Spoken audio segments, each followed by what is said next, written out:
All right. Wanted to make sure that everything was good. We're up and running. Okay, we can continue. Yo, peoples! Welcome. I've been wanting to do this for a while because I've been on YouTube for a while.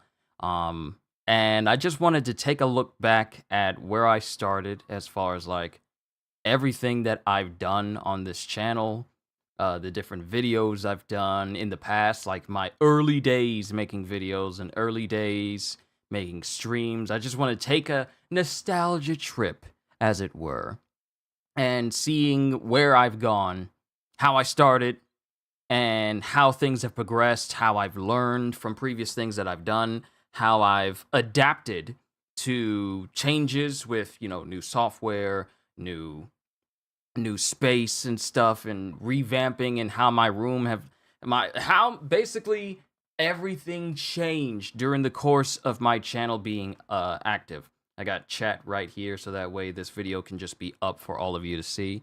So we're gonna start with my oldest video. Actually, you know what? This isn't actually the Witcher 3 Wild Hunt's greatest NPC. That's not actually my oldest video. This short, not latest. I need to go to my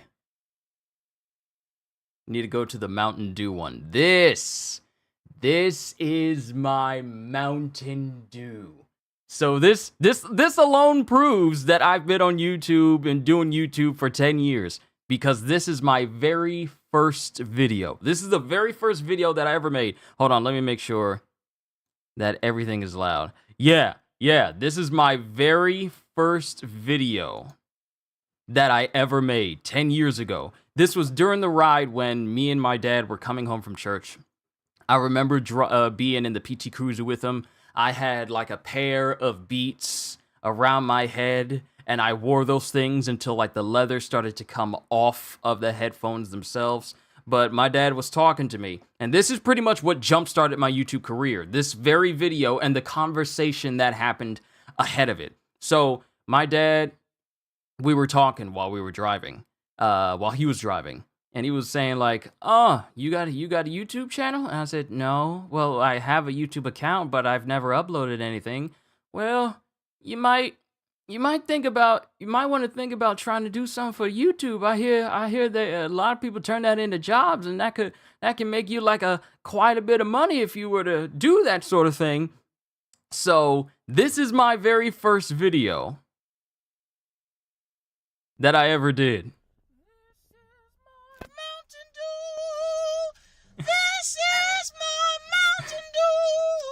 Why are my eyes going up in my head? Mountain Dew, my Mountain Dew, my Mountain Dew. This is my Mountain Dew. This is my Mountain Dew. This is my Mountain Dew, my Mountain Dew. Why were my eyes going up in my head? Why were my eyes going up in my head? Man, those were some old beats that I had on. Those were some old beats. Remember the old beats before they started to do like the more sophisticated ones? Remember when beats were just like really big, heavy headphones, and the ones I had was like a metal on the side. It was metal on the side. Yo, Psycho, what's going on? What? Yeah, man, this is how I started out, okay? This is my very first YouTube video that I ever made. And like, even at that time, it was like, what is this dude doing? This dude's being random and stuff. Some people have come back to look at this. Some people have come back to look at this one video, because some of them know,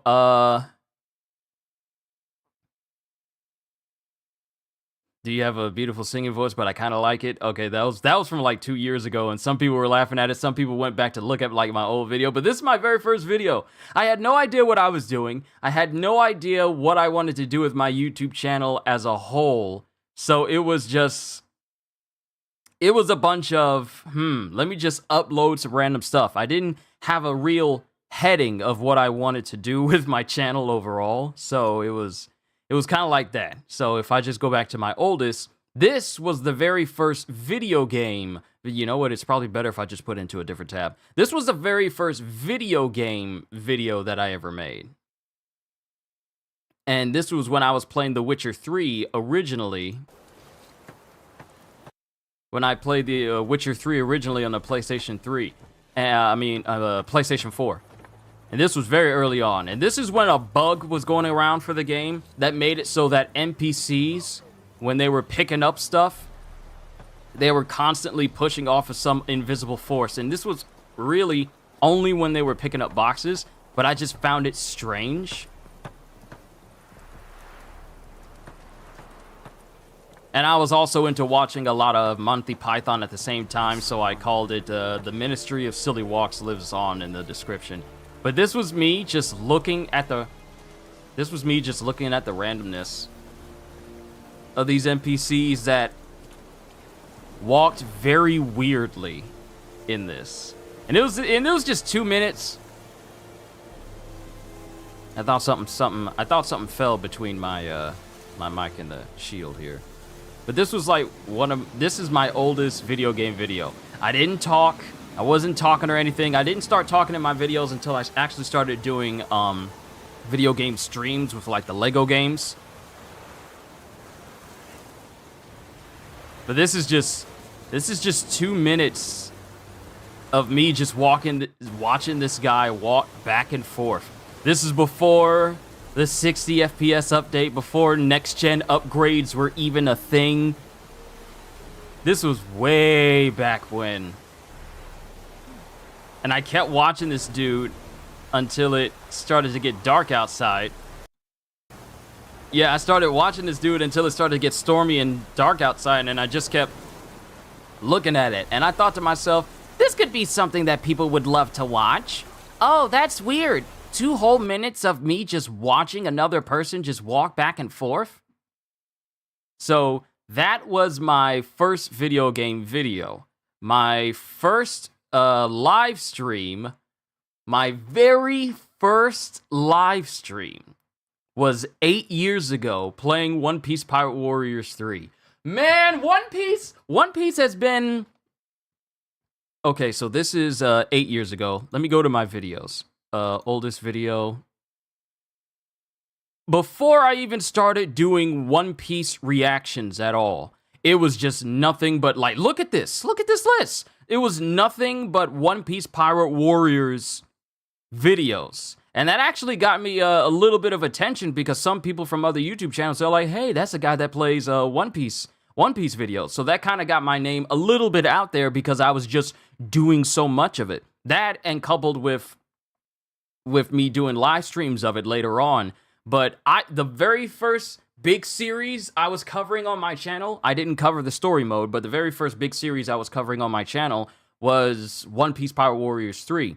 And I've always been a fan of Musou games, but One Piece really just stuck with me. Like, I played One Piece... I played all of them. I played all of the One Piece Pirate Warriors games. 1, 2, 3, and now we have 4. And I'm still waiting on news of when we're going to be getting that Roger pack. So hopefully we'll get something of that soon because, you know, I will be covering it. But for the longest time, it was just nothing but straight One Piece videos. And one of these videos is actually one of my highest viewed videos on the entirety of my... Yo, CDs, good to see you!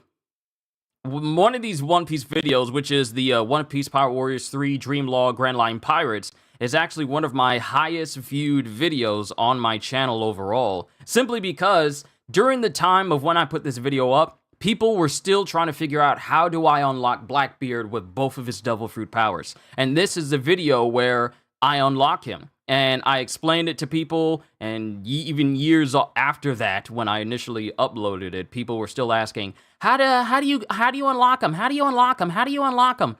But that video for This Is My Mountain Dew, that was my very first short, because that counts as a short now. My very first short, but also my very first YouTube video 10 years ago. My very first live stream was my One Piece Pirate Warriors 3 Road to Nightmare. That was my very first one. Was I talking in this one? I remember streaming from the PlayStation 4? Yeah, streaming from the PlayStation 4. I didn't have an emblem.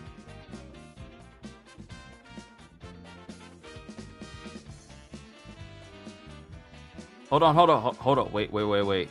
Buttons were getting pressed. I almost pressed something I shouldn't have. Sorry. You don't like Whitebeard? Lost my respect for what he did to his, what he and his crew did to Whitebeard.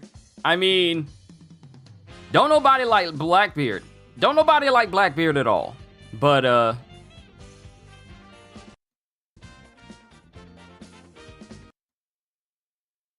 don't nobody like Blackbeard, but you can't deny the dude is incredibly ambitious.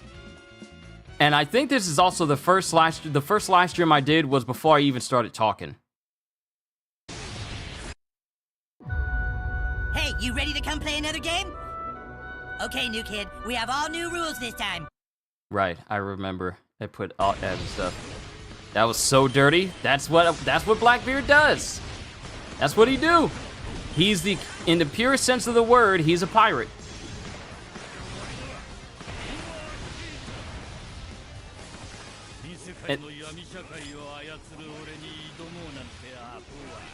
This is before One Piece Pirate Warriors 4 came along. Well, obviously. But back when Pirate Warriors 3 was out, it was like one of the best examples of being able to play a One Piece game at the time. We didn't have I don't think Burning Blood was out around, no, I think Burning Blood was out around this time. But this was the one where it's like, oh, I get to play as Doflamingo and all these different characters. I get to play as Magellan, Caesar, Kuma, all these different characters. And this is the first, like I said, this is the first live stream I ever done, and I was playing a whole bunch of characters, and it was really just me playing as Doflamingo for a lot of these stages.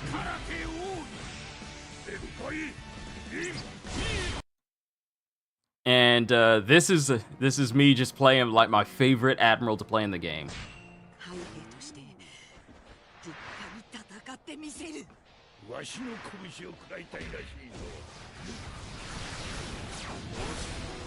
Honestly, whenever I see this gameplay of Kizaru from in the past, I feel like they kind of nerfed his explosion size.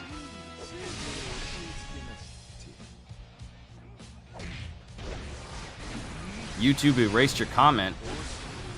What you mean? Now Dofi, he up there with Blackbeard, but I can deal with him though. Is that the one you meant? Because that one's up here, I can see it.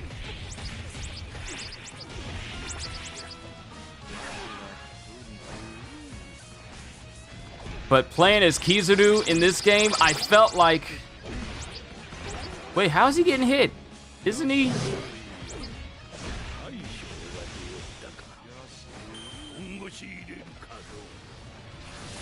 Oh, I forget. When characters were in their Kizuna Drive, before that, what it shows is you just said LOL. You said that was so dirty, LOL, and then you said the Dofi part. I didn't touch nothing. I also got a Grand Blue Fantasy Relink running AFK while I'm doing this stream, so that way, even though I'm not playing the game now, I'm still getting some gains over there. But this is before, like, my streams and stuff was like 60 FPS. It was only like 720, and that was it. I don't know how the game will run now. I think it runs at 60 now since I'm playing it on the PS5. But this was my game. This was my game I spent so much time on. And just playing Kizaru. Let me see. I stayed playing Kizaru. I didn't play Kizaru the way I do him now. Like, I didn't have him set up in a good way or anything like that. I was just playing for the sake of playing. Fujitora was busted in this game. All you had to do was just charge up his meteor and it would body everyone.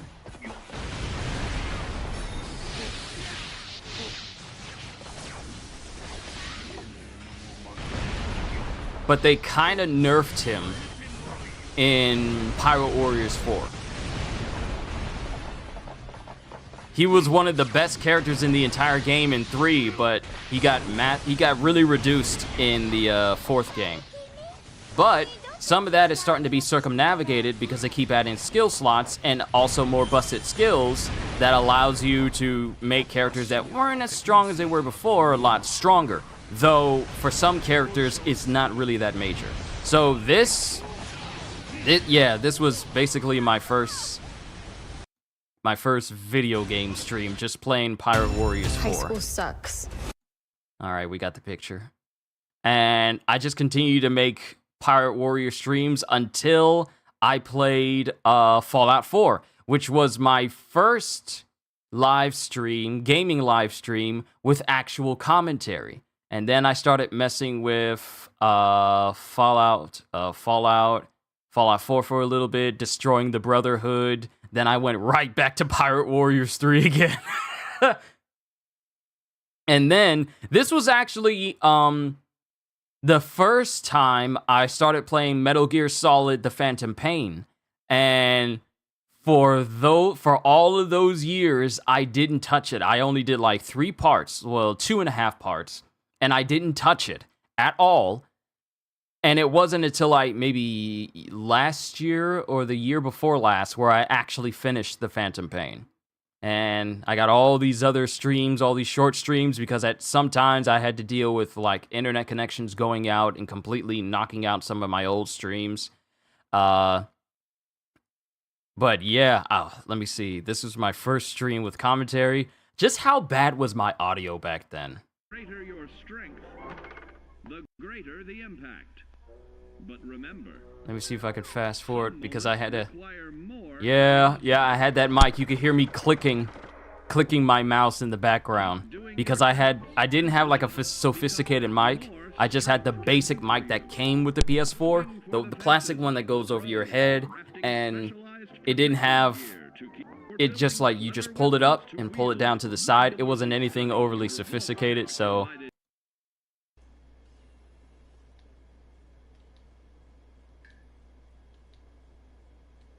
Too dark. This was just me messing with the character created for If were bigger, probably looked like Will Smith. Probably. And I didn't have as big of a stage presence when I was doing some of these things. Like when I was doing these audios, I was just speaking kind of softly. That looks good. That looks nice. Oh, that looks. I didn't project as much as I do now. Yo, Kitty. Good to see you. We're taking a nostalgia trip during my early days of being a YouTuber. And this is my first gaming live stream I did on my channel 8 years ago with actual commentary. My first gaming stream that I did overall was, unsurprisingly, a One Piece game. And I did that for a long while. And then my first live stream where I actually had commentary was Fallout 4 when it came out. Because I remember making a video of me going home from a midnight release of it and then waiting until the morning time to install it and then stream it for the first time. Exactly what I wanted. Yes. Having a vision is human. So excited to show How's it feel to see the And the past? best warranty. Well, 8 years ago, I was in my early 20s. Like Kitty, actually, I gotta show you this. This was actually my very first video 10 years ago. So even though, actually, you know what? I kind of contradicted myself when I said, like, I didn't start making YouTube videos until, like, a couple of years after I made my account. But I actually have been on YouTube for 10 years. Because part of me thought when I said thank you for 10 years of YouTube, I thought, like, oh, it just means 10 years of me having an account. But no, I actually made a video back 10 years ago. So it fully counts. It fully counts as it fully counts for me being like fully 10 years. And just to look at the past is amazing because this is my first video, Kitty. This is my first one. This is my Mountain Dew. Just enjoy. This is my Mountain Dew. Why am I? Mountain Dew, my Mountain Dew, my Mountain Dew. This is my Mountain Dew. This is my Mountain Dew. This is my Mountain Dew, my Mountain Dew. Ooh, ooh, ooh.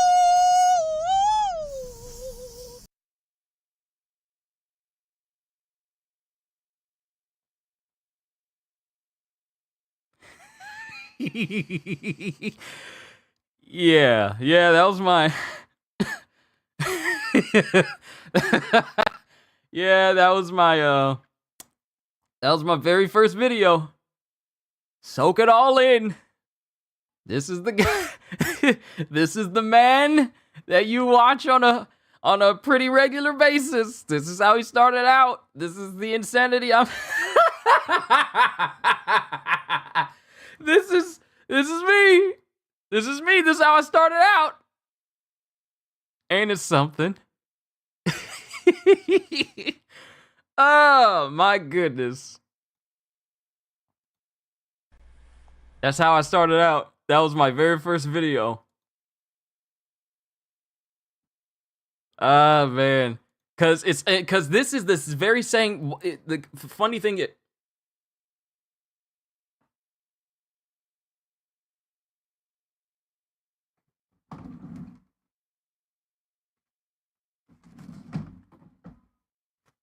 Hold on. I got an uninvited guest in here.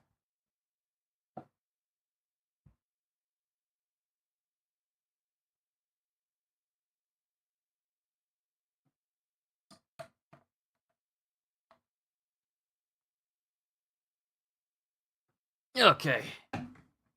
We're good now. That was weird. There was something trying to go up against my wall, but I got it. I'll just touch up some paint over on that side. I got to touch up some paint on the side of my wall anyway, because I used to have my bookshelf over on the side. But the funny thing about that video, Kitty, is, and I explained this in the beginning, but I think only Cetas and Psycho were here. That very same video, before I created it, while I'm driving with my dad is driving, we're coming home from church, we're in the PT Cruiser. Spider? No, it was one of those little carpet bugs. You know, the ones that can chew out your rugs if you don't kill them, and if you don't kill them, and they create larvae that will eat through your carpet. Yeah, it was one of those things. I will not have it in my room. But that very same video, that same day, while I'm driving, the conversation before I even created the video itself, before Shorts existed, this was my first short, before Shorts existed. My dad told me, you had a YouTube account, right? I said, yes, sir, I do. Do you have like videos and stuff on there? And I said, no. So like, you might want to get up on that. People can turn that into full on jobs, and they get paid and stuff like that. I was like, okay, I'll give it a shot. And that video is because my dad asked me, you got a YouTube account? You making videos? People turn that into a career. It's because that same day, this wasn't like a video that I made a day later or I'm in another conversation. It was literally seconds before I made that Mountain Dew song video. That's what prompted me to make videos on YouTube. And after that, all the videos that I made, like the oldest stuff I started doing was just playing a ton of Pirate Warriors. And it did pretty well. It did pretty well during the time. And one of them is one of my highest viewed videos that I made. And I'm still very proud of it. It's wonderful that you have a supportive family. Thank you, Kitty. I'm grateful to have them. If it wasn't for my family giving me the encouragement to pursue what I love, go after what I love, step out on faith, and just trust God to guide me through this, then I wouldn't be doing this right now. I'd be sleeping off a shift, working at a job that I don't like, simply because I gotta work, or have that sort of mentality. But if it wasn't for my family, I wouldn't be doing what I'm doing right now. So I'm just eternally grateful to every single one of them. My mom, who really pushed me, and my dad, who pushes me as well, because he's always telling me to just do what you love. I'm proud of you, son. He's like, I'm not trying to get emotional right now. I'm not going to. But to have a dad who says, like, I'm proud of you, and to go after what you love to do, and he doesn't mind it when I just go off on tangents about video games and making videos and stuff like that. It is it's an incredible thing.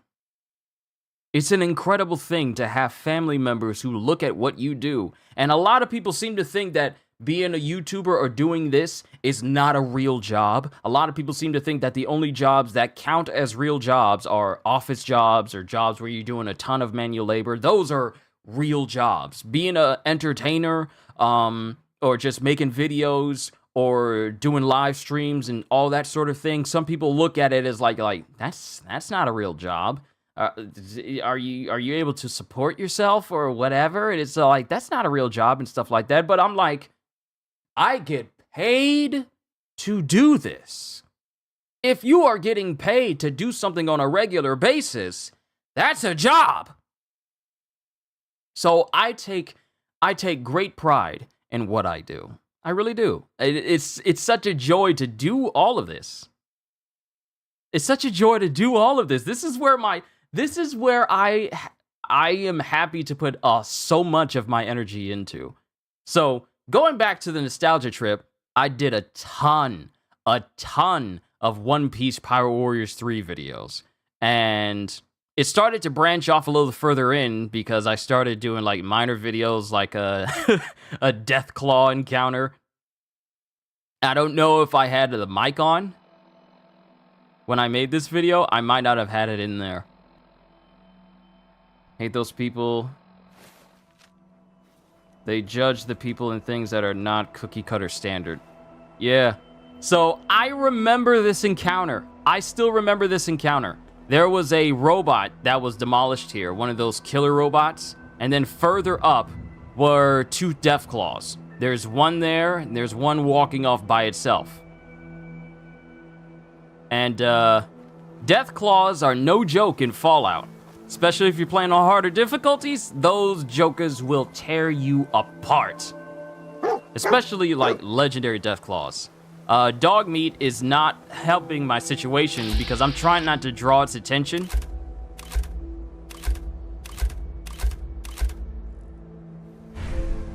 And I know for a fact that I'm not going to be able to do anything to this Deathclaw because these Deathclaws are fighting each other. And I'm using a shotgun, and even from this distance, it's only going to take a little bit of its health off. I'm trying to remember what all I did. I remember the encounter, but I can't remember the ending. You get so many jump scares. Oh, I hate it when I'm trying to sneak into a room and then a feral ghoul just pops me in the side of the head real quick, and I don't even... No, I'm good. I'm about to die. I don't know why I thought this was going to be a good idea to shoot this Deathclaw when it has full health and the shot is not going to kill it. I don't know why I thought it would be a good idea. I'm trying to remember. Did I shoot it?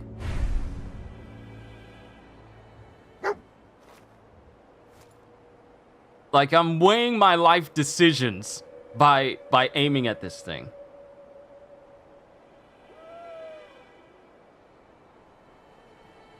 That's the thing that gets me. Why would you want to fight something that looks like that? Why would you want to fight something that looks like it's a bipedal T-Rex, but it's fast, but it could go on all fours if it needs to? If you're shooting at it, these things dodge. That's the thing that scared me about these Deathclaws originally. These things can dodge you. Like they dodge in gunfire? Nah, I don't like that. I don't like it at all. I wonder, did I actually shoot this thing? This thing is 5 minutes long. Did I shoot it?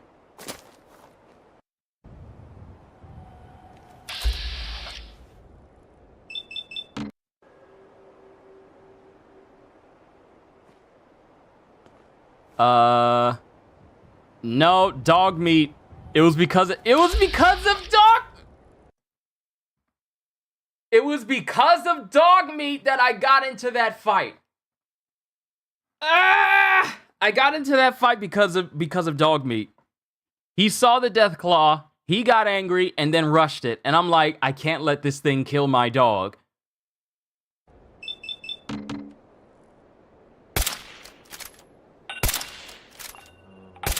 Here it comes! Oh, Piper was with me. Notice how I was watching my very first One Piece chapter review the other day. We're gonna check that out too. It's the Raptor T-Rex from Jurassic World, the Indominus Raptor,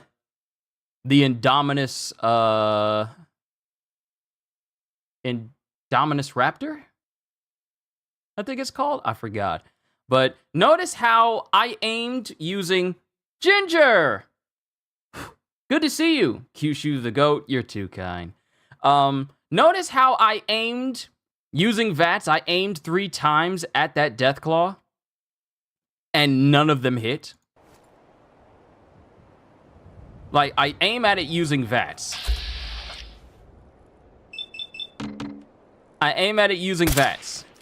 And none of them hit. I wonder, did I kill this thing or did I run?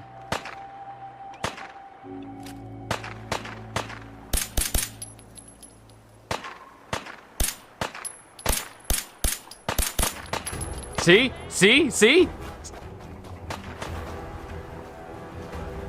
My first thought was to run away.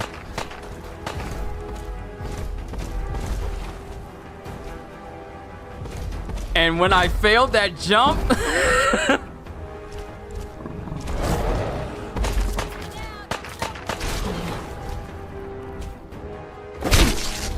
Whew. When I failed that jump to get on the light posts...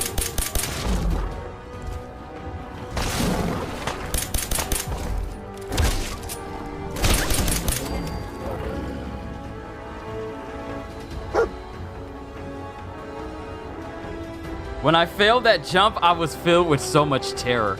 I'm like, no! And you ever get in those situations where you know for a fact that all you have to do is just get to a safe spot?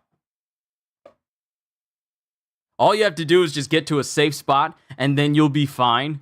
But when you miss that, and then you have to do it all over again, but the monster is very much closer to you than you want it to be, it's just that sense of panic. It's that sense of panic. What else did I do here? I was just running through. I guess part of me was trying to look for the other Deathclaw. You finished Final Fantasy Rebirth last night? Ooh. Eventually, I'll play that game for myself. Not at the moment, but eventually I'll play that game for myself. It ought to be fun. But, I think I tried looking for that other Deathclaw, but I never found it.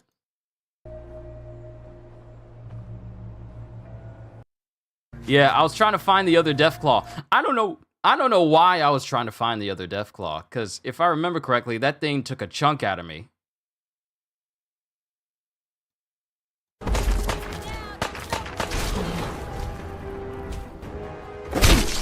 Yeah, it took a sizable chunk out of me, so I don't know why I was looking for it. I don't know why. But that was one of my first Fallout videos. I made a video where I was just walking around in GTA Online. That's pretty much my only Grand Theft Auto video. That is my only Grand Theft Auto video. Then I made another one where apparently the game kind of bugged out that allowed me to run Quaker, underwater normally. for those who not aren't. like Heart-healthy oats. Not like just swim through the water, but just straight up run underwater normally. You're not supposed to be able to do this.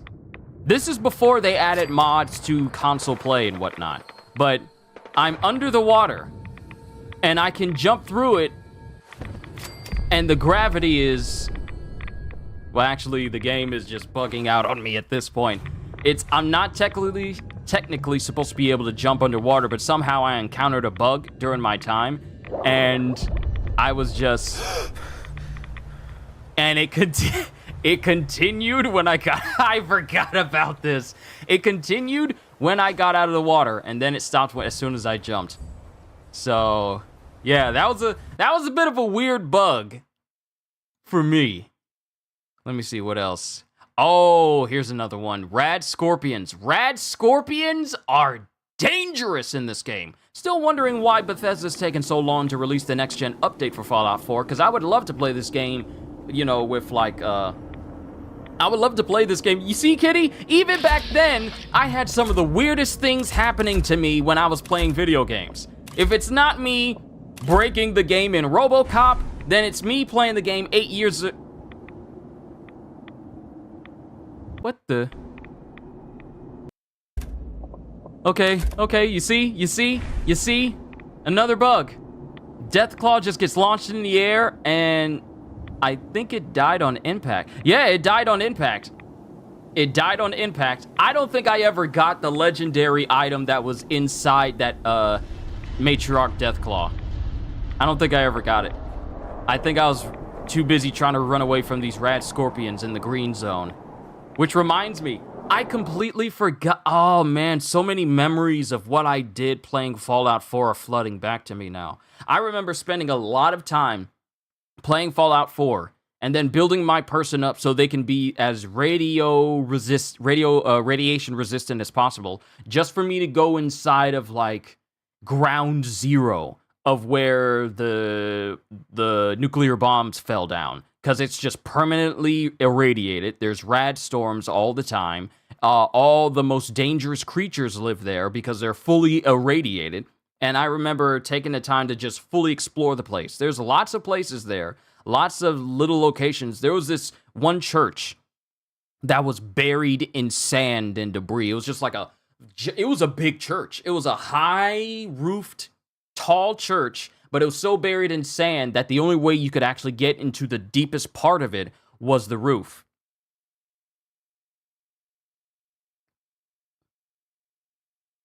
That Darksiders 2 live stream was the reason why it got you to play that game. Yeah, it was a good session that day. But playing, going through, catch the next one. You heading out, Kitty? All right. If this is you saying that you're heading out, then you have a fantastic day. I'll see you the next time.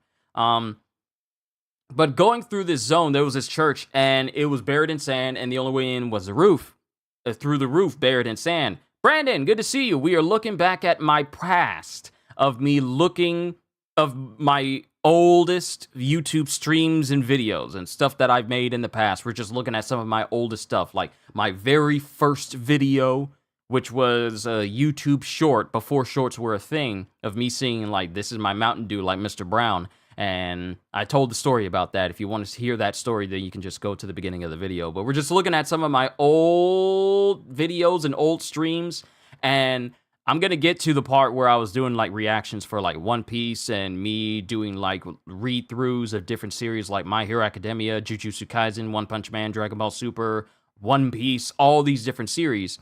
I'm just looking at some of my old videos because I don't really look at like some of my older stuff. I really don't. Some of this stuff I completely forgotten about, and the events that led up to it and all the events that happened afterwards. So some of this is just incredibly nostalgic for me, like how I started out, how I started out, and how I progressed as a YouTuber, as a person who makes videos and streams for a living. I'm just looking at how I went from where I started to where I am right now. So it's nostalgic for me, but it's also showing how I've learned to be better over the past decade, really. Because 10 years, I've been on this for 10 years. But I'm just happy. Oh, I did get the item. I did get it. Reduces damage from super mutants. I forgot about legendary items you could get from creatures. And I said rad scorpions are OP because they just straight up killed this Deathclaw. Mind you, these are some high-level things. That Death Skull Rad Scorpion, I don't know if it flipped it up in the air, but it just killed that Deathclaw instantly by throwing it all the way up there. And then that one is an albino, and the other one is a Death Skull. Death Skull Rad Scorpions are dangerous. And then this is a video, this old video. I think it's the first time I played Ratchet and Clank on the channel as well. And then further down the line, we get to my very first reaction. 5K on the way. Yeah, man, we are. We're getting closer and closer. I got to do something special when I reach 5,000 subscribers. That's a big number. 5,000? That's a big number. I got to do something special for it. So this is when I made like a build for Kizaru to make him incredibly effective in Pirate Warriors 3.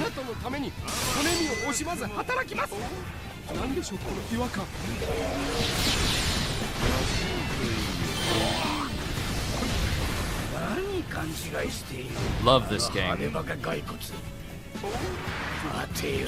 I love Pirate Warriors 4 even more because it's kind of hampered a couple of things gameplay wise. It's still one of my favorite games overall because they've made some good improvements. They've made some good updates, and with the content updates that they've been doing for it, it's like characters that I thought were okay at first have become significantly better.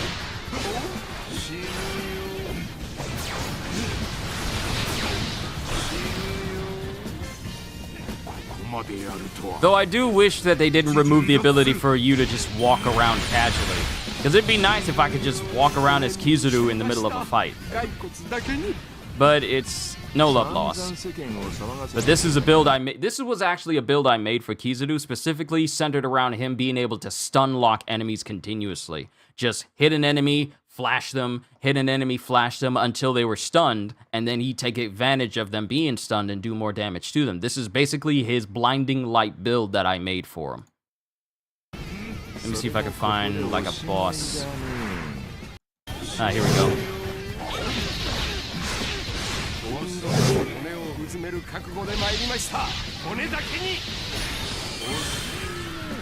And it was really, really effective. It was really, really effective. Now, I can't say that it was incredibly optimized. I just used what I thought was best at the time. But that's that video. Now we come to my very first YouTube reaction. Hey everybody, it's me, Kyushu92. I just figured I'd try my hand at doing the whole manga reviewing thing since I've been reading a lot of it lately. And I just want to see if it'll work out for me. So this is me when I first started doing manga reactions. I was so young! Well, I'm still young now, but you understand what I mean. I was so young back then. And you can hear it in the background. They got it segmented, Chapter 8, 28, Big Mom, Pudding, Sanji, Reaction. I don't know how it got spliced that way because I don't remember doing that. But I guess it automatically transcribed it, but I don't know. Kind of odd. But, yeah, people, I wouldn't say so many comments because this isn't a video. It was another video that got people's attention simply because it was part of an eBay commercial. I'll show you what it is. But this was my very first One Piece reaction. Now, as you can clearly see, that same bookshelf is still holding strong. I don't have some of those figures. I don't think I have any of those figures that are on top of my bookshelf anymore. And my bookshelf clearly was not arranged properly because some games were just laying off on the side. I was not organized. And this was before I got a second bookshelf. And I don't even think there was anything behind me when I was doing this reaction. But you could also hear the hum in the background. This is when I was using an Acer laptop to do my videos. And this is also before I even got a webcam, which is the one that I'm using now. It's a Logitech C something. I forgot. C720 or something. I forget the exact model of it. But this is before I even got a webcam. I was using my phone, which was a Samsung Galaxy. I was using my phone, and I had it propped up. This is before I even got like a light for myself, before the mic, before any of this stuff. This is me literally recording myself on my phone. This is how I started out. I started out just recording my reactions through my phone and just uploading it that way. This is before I made thumbnails. This is before I knew the proper way to put like tags and stuff into my videos. This is me at the beginning. So you can hear the hum of the laptop in the beginning. Hey everybody. Because it had a bad fan. The fan was broken and I just kept using that laptop until the fan just stopped working. And when your fan stops working in your stuff can overheat. There's something laying on my eye, and I gotta get it out before I move my eye around and it gets stuck somewhere. I'll be right back.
All right, I'm back. It was literally laying across the side of my eye. Had I moved it anywhere, it would have got stuck in the side, and there's nothing more annoying than an eyelash being stuck on the side of your eye. Halster, good to see you. We are looking at my first reaction video. Like we've already seen a whole bunch of different streams and videos that I've done in the past, but this is my first reaction video for a manga chapter, which would later turn into what I do right now. It's so crazy how I started doing things as a video. Oh god, a younger Kyushu was staring into my soul. Yeah, man, this is me when I was younger. I was not as buff and as big as I am right now. I was not that, I was little. I was little back then. I was really little. I didn't pump no iron. I didn't dedicate no time to no exercise as much as I do now. Like I'm bigger now, but man, I was so much younger back then. But this is my first reaction to a One Piece chapter, and this is not when I started doing voices and doing like fan dubs and stuff like this. This was before I started to make my readings dramatic readings. This was before I started to get into my own groove, as it were, when I was doing certain things. It's me, Kyushu92. I just figured I'd try my hand at doing the whole manga reviewing thing since I've been reading a lot of it lately. And I just want to see if it'll work out for me. So, starting out with One Piece, Chapter 828, 1 and 2. So we're still in the Whole Cake Island arc, I believe. And mind you, this was during the time when I didn't understand the difference between reading the official sources versus reading early scans and fan translations. This was before that, so I was reading a lot of manga from offhand sites, mainly from Manga Panda, which was active for a while before it got shut down. And after that, I went strictly on official releases. Like when chapters came out earlier on, they would come out earlier in the week on a Friday or sometimes even a Thursday. And you know, when people read stuff early, that's when you can like get a ton of views. And I used to get like a whole bunch of views for a lot of my earlier One Piece reactions. But when I went legit and just read from the Viz site and the official sources, that's when it was like, okay, so my views and stuff have been cut in half because I'm no longer reading it early, and the people who read it early are grabbing all the people who want to read it, who want to know about it earlier on and stuff like that. So it was like, I'd rather bite the bullet and lose all those early upload views and just be strictly legit from now on. But this was during the days when I would consistently read from fan sites whenever they were put out early. This is how I was in the beginning. This was before I was all like, yeah, I don't want to know no spoilers. I don't want to know nothing. I'm not going to read it early. The only official chapters we get are the ones that are officially put out on Sundays or the official days when the publishers put them out on the internet for people to officially read. This was before then. All right, From the Depths of the World, 500 Million Berry Man arc. Volume 19, Fishman Island, A Certain Hero's Hat is all the rage. And then we see all the Fishman kids wearing Luffy's hat. We see Fukaboshi. And we see Shirahoshi in the background. So, yeah, that's nice.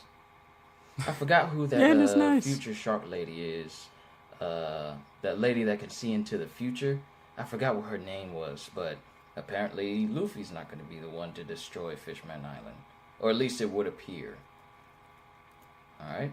Next, and we got fan art. Trafalgar Roll. Pre-time skip. Dude looks sick. Anyway, he just looks sick. All right.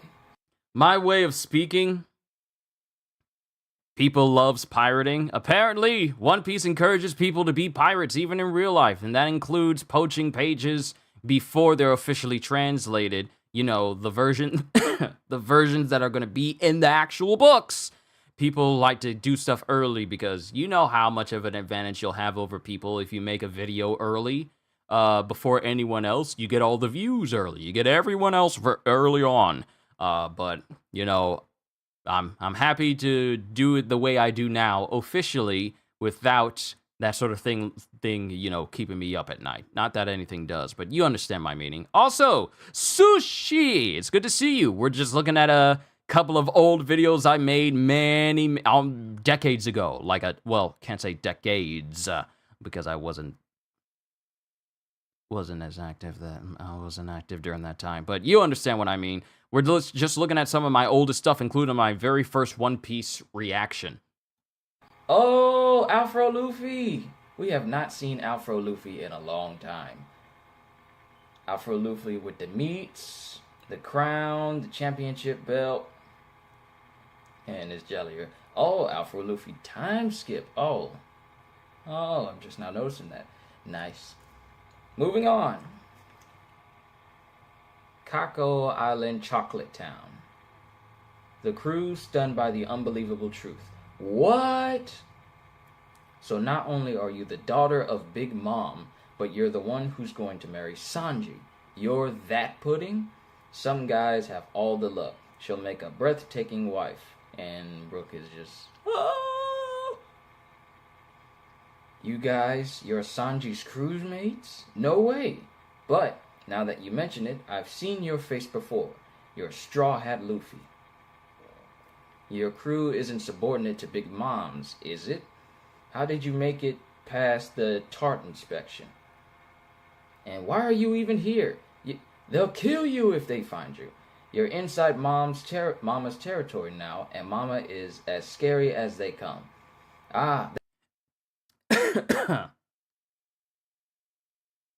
So, this was during the early days when I would flub a whole bunch of lines. Like, I would make a mistake out of a whole bunch of lines, and there was a hint of nervousness.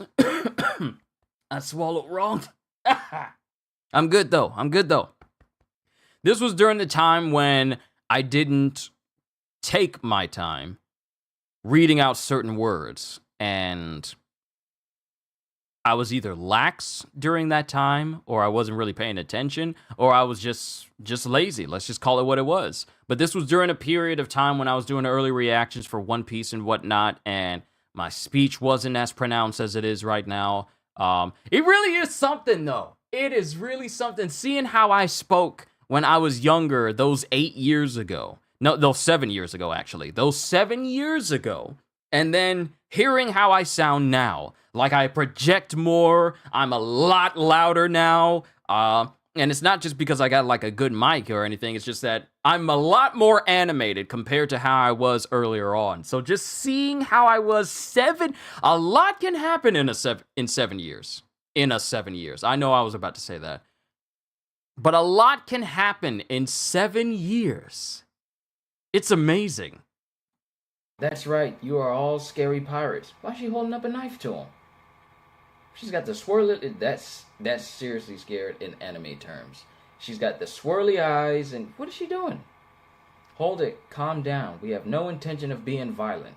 Luffy, what shall I do with this woman? Pedro, what are you doing? Why do you have a sword to her neck? Yeah. What did I just say, Pedro? No, seriously, why does he got a sword to her throat? I see you are all here to take back Sanji. I guess this isn't exactly what you would call a consensual marriage. Mama is a big bullheaded and stubborn, you see. All her children know that her ulterior motive is to exploit our marriages to strengthen her pirate crew. Obviously, I mean, from what we've seen of Big Mom and heard of Big Mom, I'm pretty sure the future of her children is the last thing on her mind, but what her children's futures can do for her. Moving on, and everybody's just silent. We've all long ago abandoned any dreams of freely choosing our own spouses. So, I wonder how long... In hindsight, Pedro did the right move. I mean, child of Big Mom learning was born. Learning what we knew of Pudding during that time before she became smitten with Sanji, Pedro had the right idea. We didn't know it at the time, but Pedro had the right idea to threaten her because she had that kind of almost homicidal Big Mom mentality to her as well. She just masked it with cuteness and whatnot. You can't. Why don't you just run away? We're not going to watch the whole video, but this is just how I started out. Left home in search of a free, independent love. A journey in search of a groom. And Nami's quiet. Why is she quiet like that? Loki is back and better than... I don't remember putting mid-roll ads in this video. It might have done it automatically when I gained access to monetization. I just let it do it automatically. Never.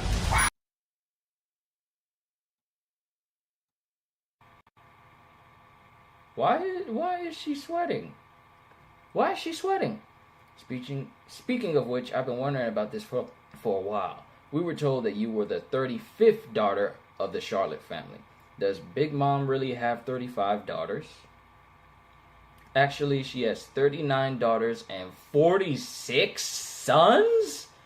All 85 of us are siblings? Big Mama been getting down. Our father... I think that might be one of my first comedic moments in a manga reaction. I think that might be the first one I have ever done. When I started saying stuff like that during reactions, that might have been the first. This might be my first comedic statement on purpose. Fathers are sort of all over the place. Mama's taken 43 husband, as told we are 100. 43 husband. Not 43 husbands, but 43 husband. And 29 person family. Why? Who would be hitting Big Mom? What? 129? Some of my brothers and sisters already have their own children, so there really are quite a few people out there that carry on Mama's blood. The foundation and infrastructure for Big Mom's pirate crew is built around our real, actual family. So, when you think about it, Whitebeard had a family just based on how much he loved his sons, but that was their family. But Big Mom's entire pirate crew is based on the fact that every single person in her crew, well, almost every single person in her crew, is her actual sons and daughters? Woo! How does 43 husband work? Well, you have kids by them, and then you have the husbands killed.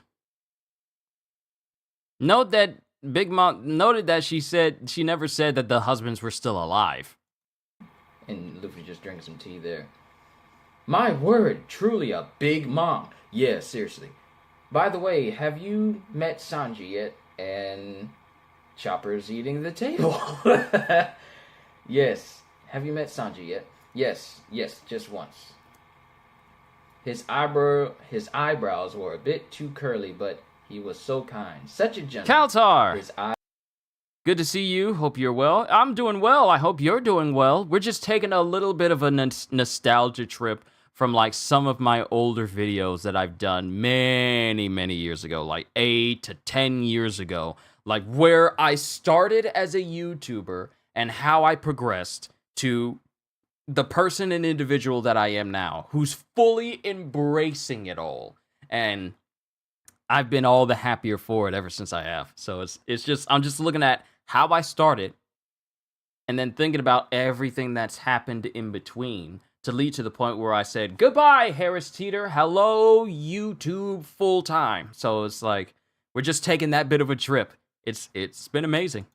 eyes are shaped like hearts, but This is my first One Piece chapter reaction, though. This is from, what year was this? From June 2nd, 2016. June 2nd.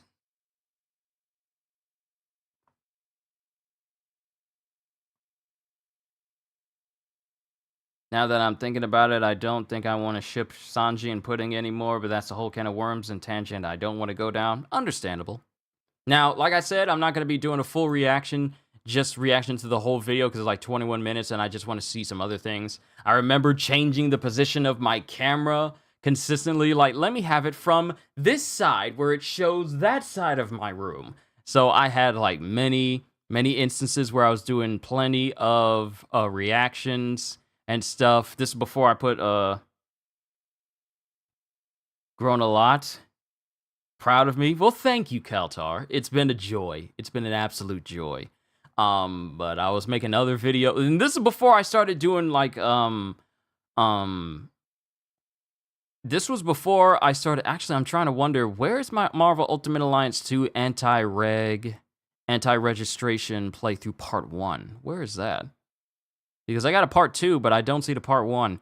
But these are some older videos that I did. The Marvel Ultimate Alliance 2. I did a whole stream playing through Marvel's Ultimate Alliance 1. I even had my sister playing with me at one point.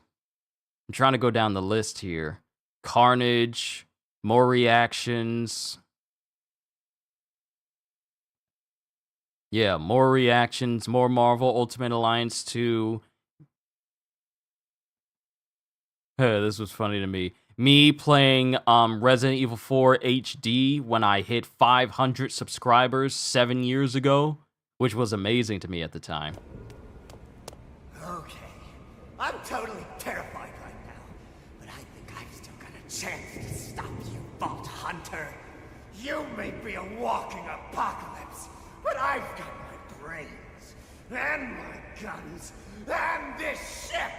I may just have a chance again!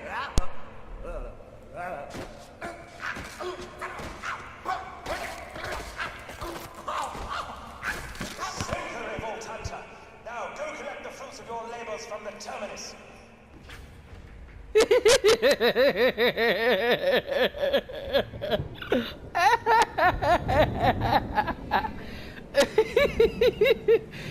Oh, you suck. Ravi, what's going on? Think we met like what 5 or 6 years 6 years ago now. Playing Warframe with the boys. Those stairs must hurt. No, this dude, also Ravi, good to see you, like I said. No, it's just that Dr. Nakayama, he just sucks. He's not even a character you actually have to fight. He literally kills himself by tripping down the stairs. That was that. Then we have me playing through Resident Evil 4. Then going further and further. A lot more for Resident Evil 4 HD playthrough. I remember. And 7 years later, you're over halfway to 5,000. A lot of people think like you're only getting close to 5,000 after being on here. after being on YouTube for 10 years and you only had 5,000? I'm like, progress is progress, regardless of how long it takes. Progress is progress!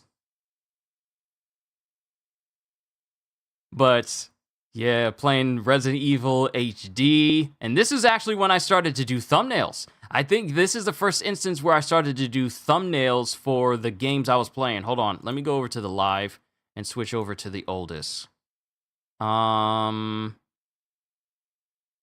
Oh, I was doing a whole bunch of Lego games too. A lot of people came to my channel because I was playing Lego Marvel's Avengers and Lego Marvel Superheroes. Yeah, a lot of Lego games. I remember playing Dark Souls 2. Remember messing with The Division. I remember doing one video of playing Call of Duty Advanced Warfare. One stream of me playing it. And I still remember to this day, the day I also got a copyright claim because of the music that was playing in it. And I was like, yeah, not worth it. I'm not continuing. But all the other streams I did, a ton more One Piece content, Nightmare Logs, Dark Souls 3. I got to a certain point and then I just stopped making videos on that series. Then I made a whole bunch of streams playing Lego Marvel Superheroes. This is when the standard time for me doing streams, when I thought me doing an hour long for streams was extravagant. Actually, I think this is the stream I did for Lego Marvel's Avengers, where I discovered the glitch where you could cause the game to cause you to run at super fast speeds. Hold on, let me see if I can find that specifically. Because as much as I appreciate them giving us... No, this wasn't it. I'm trying to... move this fast. Pew! yeah, there was a glitch you could do in Lego Marvel's Avengers bodies can't even tell that he's flying where you are moving at such a speed, the moment you run into something, you launch into the air. Get from one end of the city to another. This is going to hurt so much. I finally figured out how to communicate using this hologram table thing. I'm past I the city. I flew literally so just got to high. the city, ran across the entire city in 5 seconds. I flew so high, I'm back in the air. I could literally land back on the helicarrier if I wanted to. Me even using a parachute in this game is just too ridiculously fast. The things you could do in this game. Close to 5,000 people don't understand how many people that is anymore. 5K people is an insane amount. It is. It still gets me that 4,000 people, 4,700 plus people. People don't seem to realize that having thousands of people watching your stuff is not a small thing. That's thousands. See, even hundreds is a whole bunch. Hundreds is a whole bunch, but having thousands, let alone tens of thousands or hundreds of thousands or even millions, thousands of people watching your stuff is not a small number. Because think about it. Try stuffing 4,700 people in a stadium. That's a packed stadium. That's a lot of people. So I don't look at, like, after all the years I've been doing YouTube and I'm at 4,700 plus subscribers, getting closer and closer to 5,000. I don't think that the time it took me to get that far is too big of a gap for the amount of subscribers that I have. It's just like, I'm just grateful that that number continues to rise, period. So it's like, it's not a small thing. And I don't ever think that. I'm just grateful that there's that many people who actually like what I do and decided to subscribe. That's what counts to me. I'm just grateful that what I've done has made it so that thousands of people know who I am and I get to entertain them. That's all that matters to me. But yeah, I glitched out this game so much. 22 times. the speed. And J-Man, I'll try and show you just how fast I really am. I ran from the This is me with a quiet voice. Not like a loud projecting voice that I have right now. This is me just speaking casually. And you normally don't hear me speak at this tone because I do a lot of projecting. Over the years, I've learned to project to the point where that's how I speak whenever I'm doing videos or whenever I'm doing live streams. Like when you guys hear me, I'm not like, hey guys, what's going on? I'm just going to speak normally here. Like, I don't do that. I'm not a loud person, but I do project to the point where, regardless of whether I'm far off from my mic or even close up, you guys know my voice when you hear it. So this was during the time when I wasn't really projecting and I was just, just laid back and really chill with my own speech. The tip of the Avengers facility over here at the end and tried to aim myself to go flying in one direction. I literally skipped over the entire city in 5 seconds. So the thing with this character is... And I tried running up, but it just launched me into the air, and I was already over the skyline. I mean, I was over the clouds. Try 30. Absolutely. What's a little bit more speed? I think what happened when the game crashed was I had it on for so long. But now that I've refreshed it, we shouldn't have any more of that problem. Yeah, I made my character so fast that it actually crashed the game. Hey, I got the Marvel Season Pass, but I didn't get any of the new content. New content has to be downloaded. That would be impossible if you go to 100. If I go to 100, I would literally tear through the fabric of reality and run into another game. My character could possibly wind up in Fallout. Even back then I had jokes. Or Dark Souls. And last thing we need is a speedy person in Dark Souls. But here's what we're gonna do. We're gonna keep doing this until we get to in real enough to either get to a good amount. How often did I do this?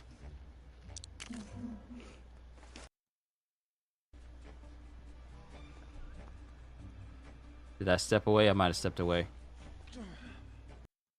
Okay, there we go. Alright everyone, we are at 40 times the normal speed. 40. Let's see what happens.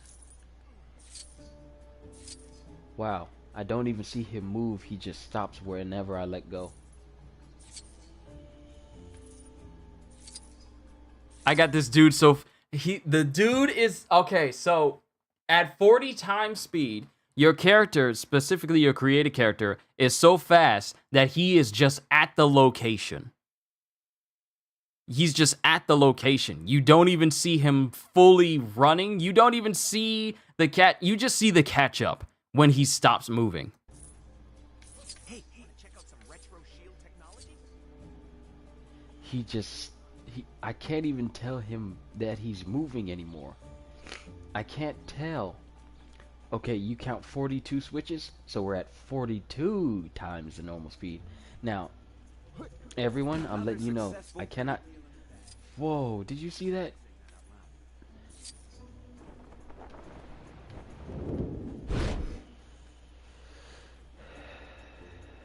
You have to go to the PlayStation Store. Or you can just go towards the menu where your game is. You know how you're in your basic PlayStation... Yeah. Now. Let me fast forward. Let me fast forward to when I start moving again. Whoa. Okay. What? I moved a little bit and it launched me all the way up in the air. Air already. Look, I am faster than any and everything. I cannot stop my speed. Oh, I was about to say, did I glitch out of the game?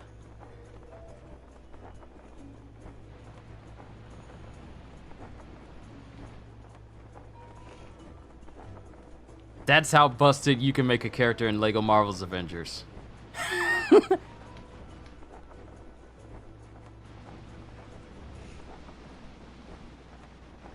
Oh, wow. Yep, I think I World glitched it cannot- further. I think I glitched it further. I could rip, if I get 100, I could rip the fabric of the Lego universe. You're right. But as of right now, I just turned into a human ping pong ball bouncing off of the boundaries of this world. So it's so fast that the camera can't actually keep up to the character Hope that anymore. helps you, TC.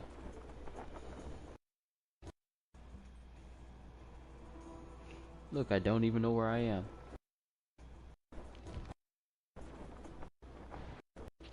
To have and set ourselves up for even more.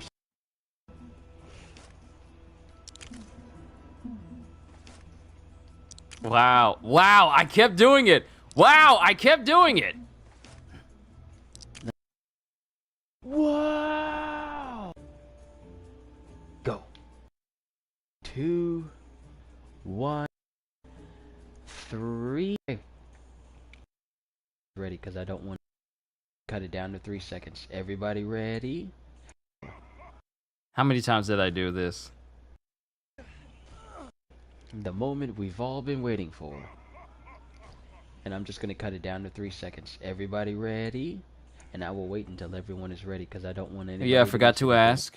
I forgot to ask, what do I think of the One Punch Man Season 3 trailer?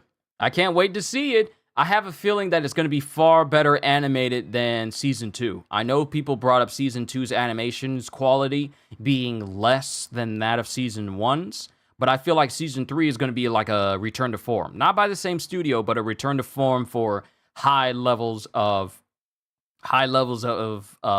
detail in terms of what we're about to see in the season. So I like it, especially when you hear the guitar riff going boom, bum, boom, boom, bum, boom, bum, boom, boom, boom. It's like so nostalgic. So yeah, I'm looking forward to One Punch Man Season 3. I want to see it. Okay. And I'm counting off of 3. 3, 2, 1, go. Wow!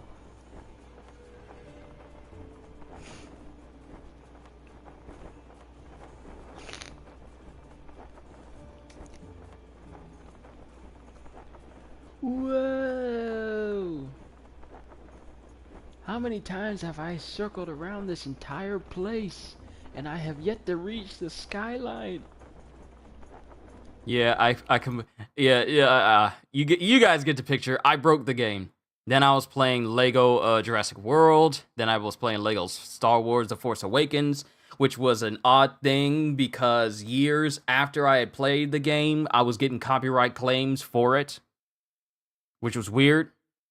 I was getting copyright claims for this game many years after I stopped playing it. Because, you know, Disney wants to make sure that nobody earns money using their stuff, which is why I'm more than likely going to turn the sound off for Star Wars Battlefront, or I probably will keep the music on and just won't monetize any of that stuff because Disney doesn't believe in, you know, anybody making no money off of their stuff. You playing Star Wars? Are you playing that music? Share the revenue. So that's just how it is with Disney and all of their stuff.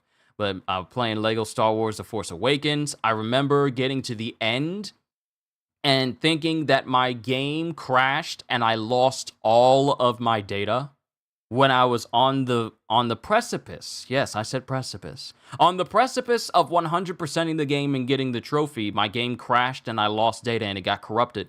But it somehow fixed itself when I reset my system and it allowed me to do all that. I like Season 2, it's good, and people saying they disliked it because it's not like Season 1 just makes me sad. People are saying that because the animation isn't the exact same. The storyline and the pacing for Season 2 isn't bad. It's just that people don't like Season 2 because it doesn't match the exact animation style of Season 1. That's the big thing. Everything else about it is fine, but people are all like, "Ah, that same amount of detail from season 1 isn't here anymore. That's what people are complaining about. That's really, then at least the complaints that I've heard about it, that's where people were complaining about it originally. So I did a whole bunch of Lego Star Wars. I did my very first stream of No Man's Sky when it came out originally. I remember doing like a whole bunch of sessions with this baby. So many sessions of playing No Man's Sky when it first started out. You know what? You know it'd be good? If we look at No Man's Sky when it first started, when I was part of the launch people that were playing the game, playing it initially, and what it looked like compared to how Hello Games has greatly improved upon it.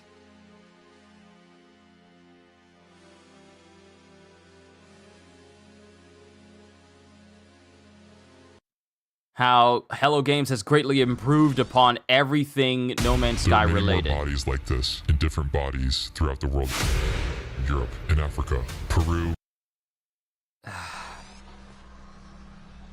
Sentinel sees that there's something missing. So yeah, this is how No Man's Sky looked initially. Before any updates. This is how worlds look. Anytime you destroy something, those sentinels automatically come to where that thing was destroyed, start scanning where it is, and then they start to see if you did it or not. Okay, we need to get off this planet now. We'll come back to this. I still don't have an Atlas Pass. We're gonna have to come back to this. Press to toggle torch. Toggle torch. Like the way this game was initially to where it is right now. No Man's Sky, when it first launched, I was interested in it. I was having me a good old time. But I eventually reached that point, like many people were wondering, like, okay, we're just mining stuff to fuel up our ship. What else is there to do? So I kind of fell out of the game for a little while. But it wasn't until they actually started making updates for the game later on where I actually really got back into it. And now No Man's Sky is one of the greatest space exploration survival games out there now. Literally, all because Hello Games decided to stick with it. Instead of like being like a whole bunch of other dev studios, I see playthroughs of Skyrim, Elder Scrolls, Skyrim, the original Resident Evil 4 on my channel. Those take me back in time with how far gaming has come. It really does. It's like, so many videos I've done over the years. But back to No Man's Sky. No Man's Sky, when it came out in 2016, because I did this 7 years ago on August 9th, and I remember looking forward to playing this game because I was working at Home Goods at the time. And I was talking to my coworkers about it. I was looking forward to it. I had a friend of mine I was talking to about it, Will, Eric. I was looking forward to playing the game. I kept telling about it like, oh, I can't wait to fly around in dog ships. I wonder if you could be a pirate and stuff like that. And I was really looking forward to playing No Man's Sky. And just the whole grand concept of playing this game in its entirety was just cool to me. But like I said, we all went through that stage of like, okay, what is there to do? And so a lot of us fell out of the game, fell off, and No Man's Sky stuck with it despite the backlash, despite how many death threats were pushed towards the studio to the point where Sean Murray just had all of that forwarded to his own email so that the rest of the people could work on the game. It was like, and then they kept putting out updates, consistent updates that made the game better. There weren't any updates that made the game worse.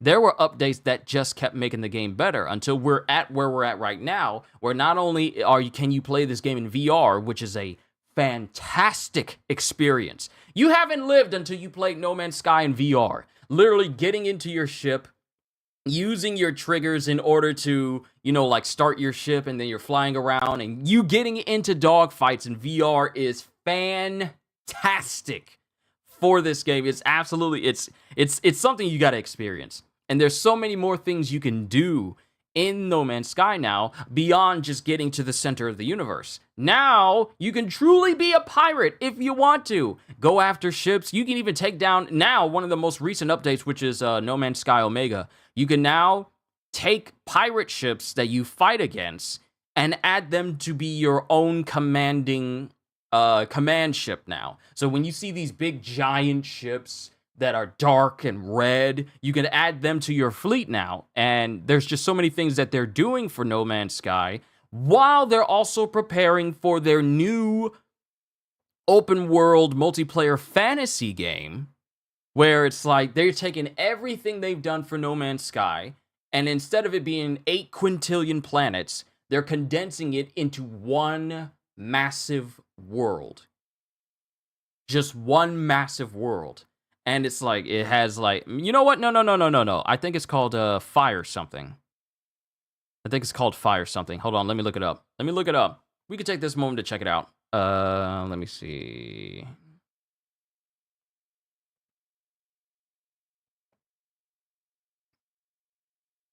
Light No Fire. This was 2 months ago. You guys can hear, right? A procedural Earth, a fantasy Earth, an unexplored Earth. All footage in-game with multiplayer. So they start off with their new game right off the bat telling you and letting you know, hey, this has multiplayer in it. We know we messed up with No Man's Sky initially, so we're going to let you know in our announcement trailer that it has multiplayer in it. So this is a fantasy game as well. If they let me be a wizard.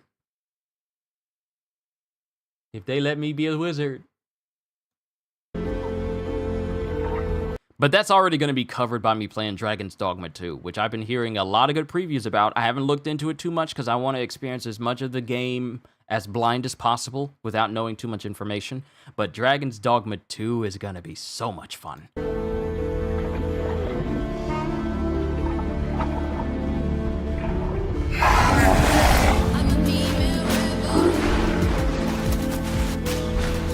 Like, you get all these different creatures and mounts. I see people riding giant birds. I see them riding dragons.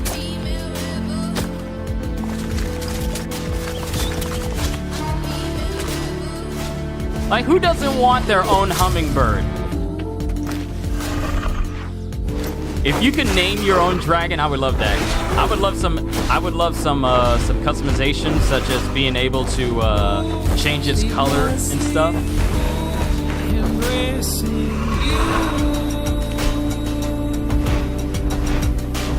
Realization grew on me as quickly as it takes your hand to warm the cold side of the pillow. I'm there for you, you're there for me. I'm the song the soldiers sing as they march outside our window, hunger occupying. Okay, so you guys get the idea. We've gone from this for No Man's Sky to them making a whole brand new game, and people are actually excited about it. Because I remember that period of time when everybody and their mama just decided to drag Hello Games for everything that it was worth. And now we're at a period of time where not only can people speak very good things, phenomenal things about No Man's Sky, but they're also speaking good things about, like, we're hopeful for what you're about to do. Like, we want to see more. 17 million views? 17 million views. People are excited for what they're about to do next. That's how you make a comeback. That's how you make a comeback for a video game. It's amazing. So this was my initial stint in No Man's Sky. What else we got? I was playing a whole bunch of No Man's Sky for a long time. I was playing through the Nuka World DLC for Fallout.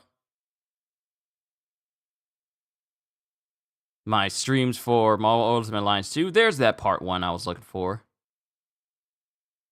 My, oh, no! My Resident Evil playthrough was not a 500 sub special. It was me reaching 100 subscribers. For me reaching 100 subscribers, I did my Resident Evil 4 HD playthrough. You gonna play Light No Fire when it comes out? I really want to. I want to.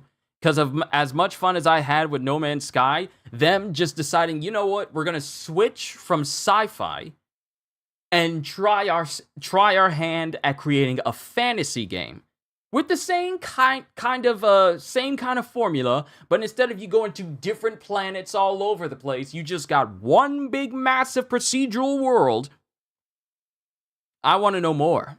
Would you like to know more? I want to know more about Light No Fire, because it looks like it's going to be incredibly fun. I don't know if it's going to release this year or not. I mean, it's the announcement, but I don't think they got like a release date for Light No Fire, I don't think. I like the imagery. I may take a screenshot of that and use that as like a background. Does this have like 4K? Yes, it does. Perfect. I'll be able to take a screenshot of this. But yeah, Light No Fire. And I don't know when it's supposed to be coming out. Yeah, we don't know when it's supposed to be coming out. But it looks good. Actually, you know what? Hold on. Because I can research stuff with the rest of you. Let's see. And here's the website for it. Yeah, it's fine. Light No Fire is a game about adventure, building, survival, and exploration together. Set on a fantasy planet the size of Earth, it brings the depths of a role-playing game to the freedom of a survival sandbox. From the creators of No Man's Sky, and it's on everyone's wish list. Heard it may be winter 2024?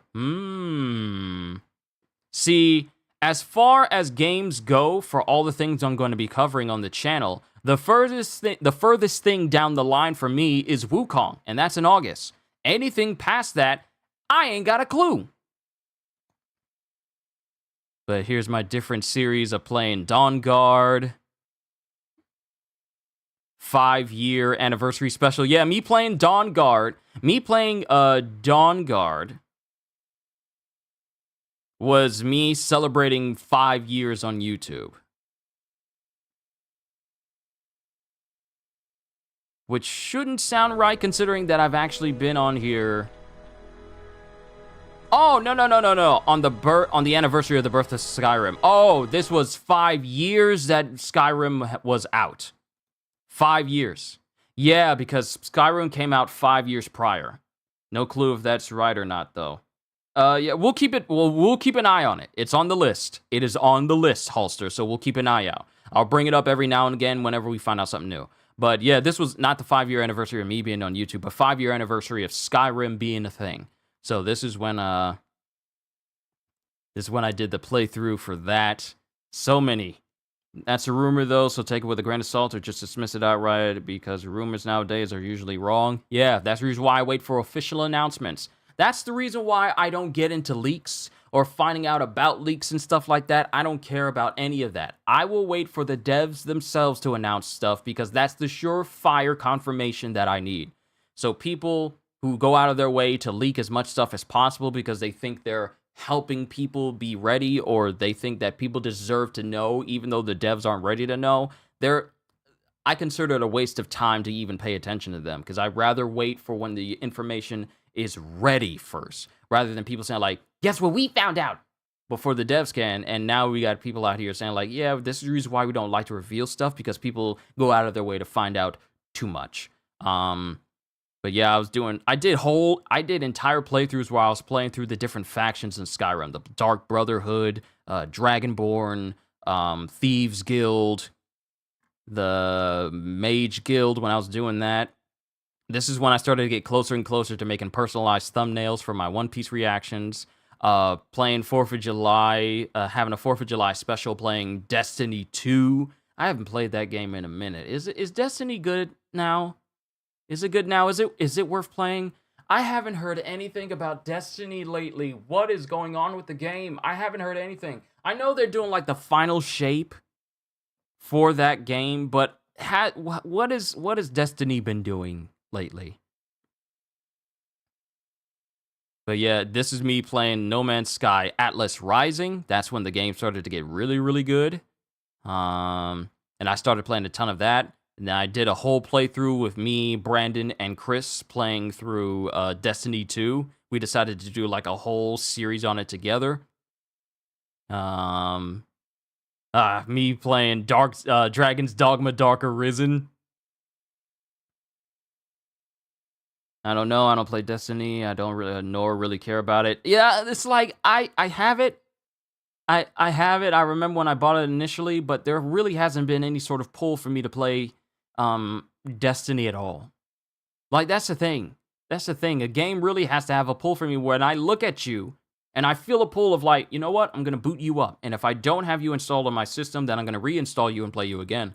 But a game really has to grip me for me to consistently come back to it. Like, I go back to Relink because it's that good of a game. I go back to Suicide Squad because I enjoy myself playing that. It's a game you can turn your brain off and just spend so many hours playing. Those are games like that. Games like that, like Pacific Drive. I can see myself playing that for a very long time. All the games that I play on a consistent basis are games that I know can pull me into playing them for a long time.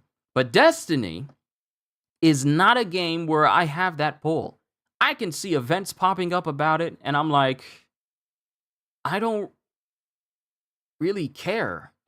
Is that wrong to say? I look at it, and I don't really care about anything that they got going on. I don't know. I don't know what happened to Destiny. It used to be where I was so excited to play it, but now I feel like they're dragging it on. That's just me, though. I'm not a consistent Destiny player to make these sort of statements for it to be taken seriously, so take it with a grain of salt, but I honestly feel like they've been dragging Destiny on for far longer than I thought they needed to. That's just me. That's just me.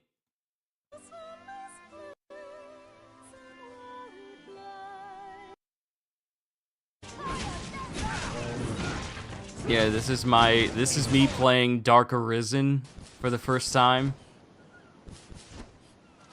And this is when I decided to make a mage character, but he's also incredibly short. He's like he's like Oh, I could have got him too. He's like he's 4 feet tall. He's a 4 foot tall mage. Let's see if we can talk to the rest of the people in this town. This game is so good though. I can't wait to play Dragon's Dogma 2. Oh my goodness, the change up of how sorry, eye is itching. You ever get like a scratch in the corner of your eye, like an itch in the corner of your eye? You just got to take care of it before it messes you up completely. I can't wait for Dragon's Dogma 2. Missions, so that way we can scratch it off the list. I want to see if I can get it in one go before I progress. And I love how they make it so that if you're drenched in purchase equipment and useful items from shops or wandering merchants you encounter on your travels. Okay. Like I'm just like a little hobbit. I made a hobbit mage. You grant me what's Blaze? And my voice is incredibly high. I made a character with a really high voice. And he's also very short.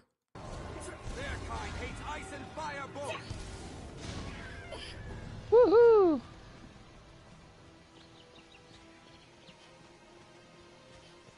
Alright, so we got what we need, so let's go ahead and head back to the town.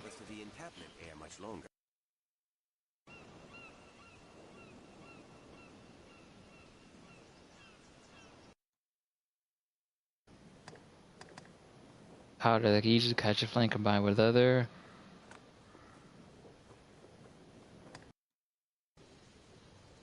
So I guess we're going to be learning new things.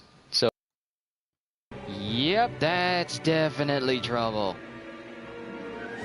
The enemy designs were the Hydra's back. The enemy designs for the games are actually very, very good for Dragon's Dogma. I can't wait to see how they look. And this is before we got the RE engine, which was used for later Resident Evil games when they started doing the remakes. This was Capcom using like their regular engines and stuff before the newer ones. So I can't wait to see how the newer engine, like the same RE engine that makes the Resident Evil remakes look so good, is going to be used for Dragon's Dogma 2. So I can't wait! I can't wait for Dragon's Dogma 2. It's going to be so much fun.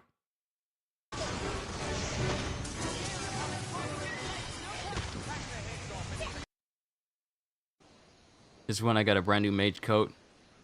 It's also during a period of time where I, on occasion, would step away. I say it like it's a past thing.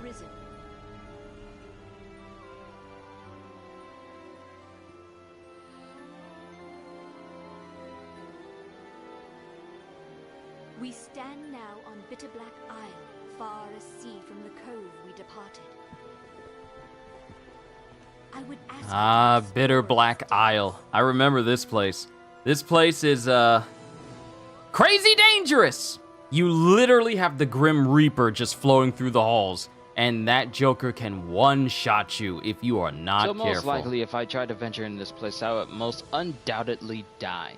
But then again, this is called the misadventures of Short Stack, not the heroic adventures, where common sense is thrown to the wind and danger is welcomed with open arms.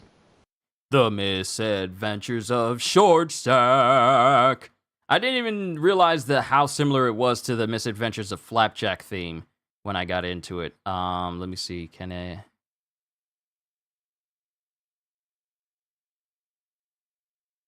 Yeah, this was me playing Dark Arisen. Just seeing how I progressed in terms of my stream quality and audio quality and visual quality. Later on, I started having streams where you could see me in the corner of the screen, and I'll get back to doing those again as soon as I find a spot where it's comfortable for myself to be within a stream's video, but it's not blocking anything vital.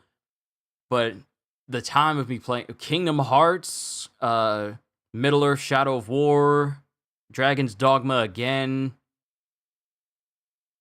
me making the Joker in Fallout 4, playing Warframe, playing Ark, playing Monster Hunter, BioShock, and the BioShock series I did was incredibly long. I honestly, I have to say that me playing the finale for BioShock 2 was the longest stream I had ever done at the time. It was almost at 10 hours. The next stream that would be that long would be my Marvel's Midnight Sun stream when I played through that initially, where that stream is 11 hours. And even that got cut off because YouTube has a limit on how long you can stream, unlike Twitch, where you can only go for 11 hours and 59 minutes exactly.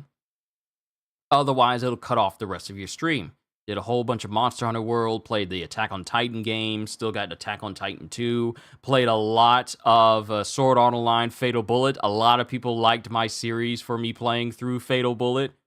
When I was playing through it, it was one of my favorite series I was going through, playing at the time. 1 hour throwbacks, Attack on Titan 2. That's when I started making slight thumbnails for my One Piece reactions. And then I started to really get into like making more and more gaming videos, playing all of the Uncharted games, 1, 2, 3, and 4. Played Prey, Lego Incredibles. Played all of the Batman games. An entire playthrough of like, wow, I really got through a lot of these series with just 3 streams overall, except for my 1, 2, 3, 4, 5, 6. Yeah, except the Arkham Knight series where it took me quite a bit. Then we had No Man's Sky next. A lot of streams of me playing through that where they really improved the game. 1 stream of Fortnite. Let it be known here that I am on record of playing Fortnite. Everything good to go? This is when I started to get like a better mic. Let it be on record that I played Fortnite once on my channel, and it wasn't even PvP. It was me playing the Save the World portion of the game because I promised someone that I would play Fortnite on my channel one day. One day. And it was just really me playing the Save the World part.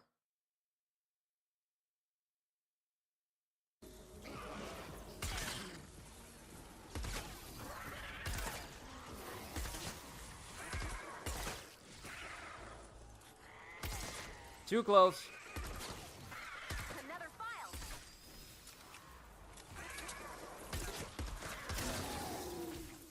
Oh, thank you for upgrading it.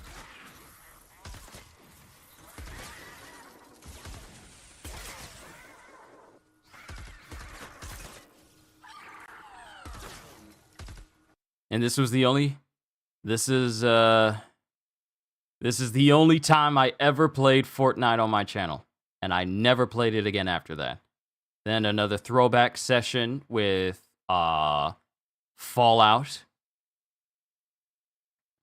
Just Cause 3, Prototype 2, a whole bunch of time dedicated to Marvel Spider-Man, me playing Rechained of Memories, Assassin's Creed Odyssey, my playthrough of playing Red Dead Redemption 2, fantastic game.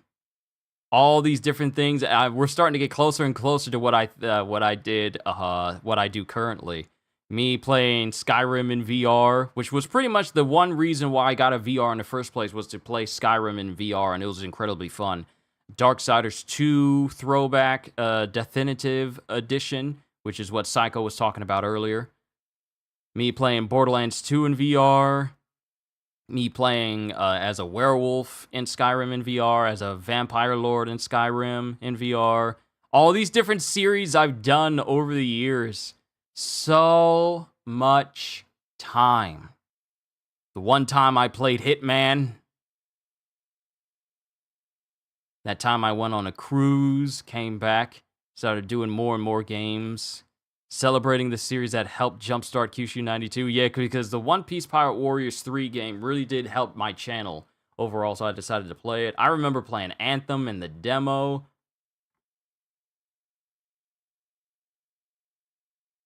Kingdom Hearts 3. One Piece World Seeker. 27th birthday stream. All these different things that I did in the past. My finale for Sekiro Shadows Die Twice, me playing through the Borderlands series leading up to Borderlands 3. And I asked you guys if you guys wanted to be videos or live streams, and you guys said live streams, so we did like a whole series for Borderlands 3. All these different series I've done overall. It was such a fantastic time. It really was. I have to thank all of you. Every single one of you.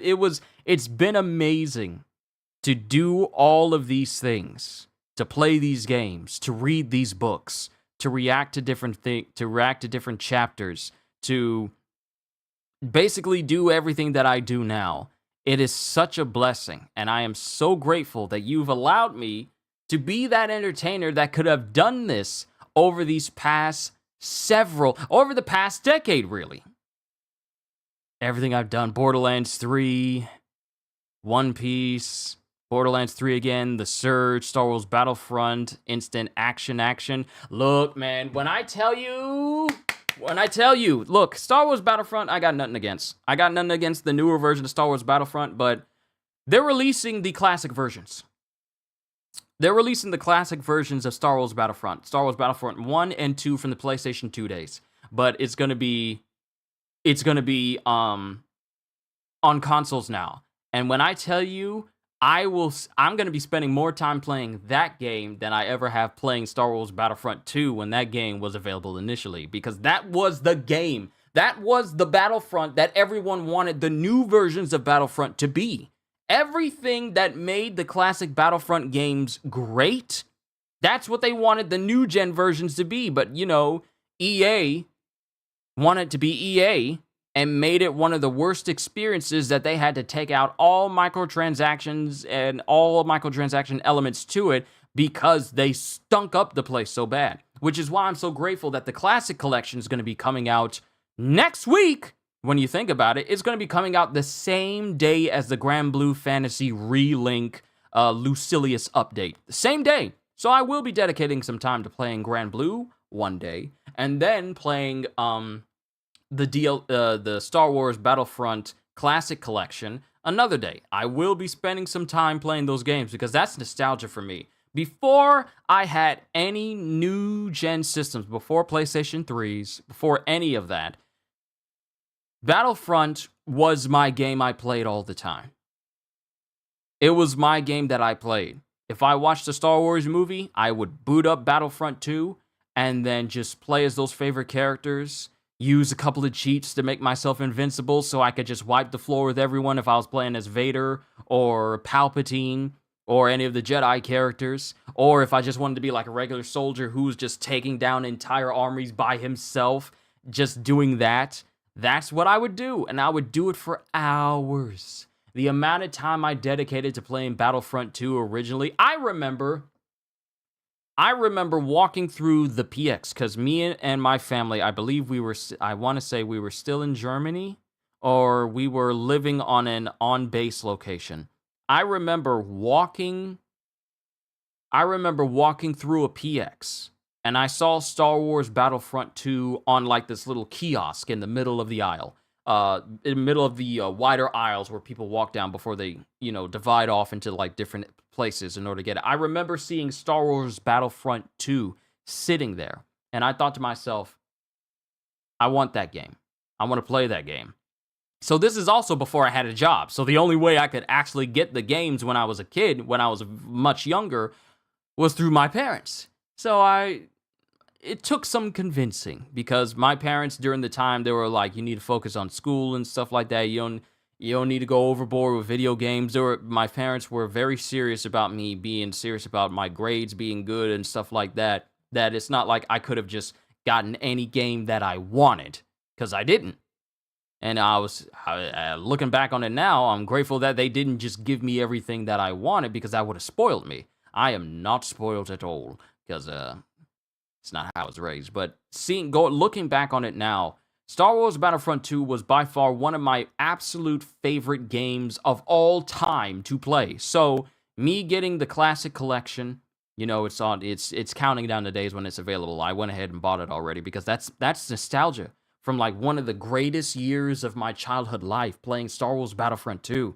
And don't let me and my sister start playing in split screen. We would just be playing and it was just so much fun. So it's so much nostalgia. When I think of Star Wars Battlefront 2, I don't think of the newer version. I think of the classic version that the newer version should have been more like. I could go on a full tangent of what the new gen Star Wars Battlefronts could have been like had they actually paid attention to what made the previous generations of Star Wars Battlefront so great, but we'd be here all day. Played a lot of Marvel Ultimate Alliance 3. I actually did a whole series on that as well. This game is actually the reason why I even bought a Switch in the first place. This game was the reason why I bought a Switch in the first place. Ultimate Alliance 3, sequel to two of the best Marvel Squad games out there on the market right now. And honestly, I'm sad that this game never was just specific to Switch instead of being on consoles. But, I'm not going to complain about it. Played some more Destiny 2 Shadowkeep, Wartime on Sunday. I was playing a lot of Battlefront 2 as well. A couple of streams where I'm at my church practicing, playing Days Gone, Control.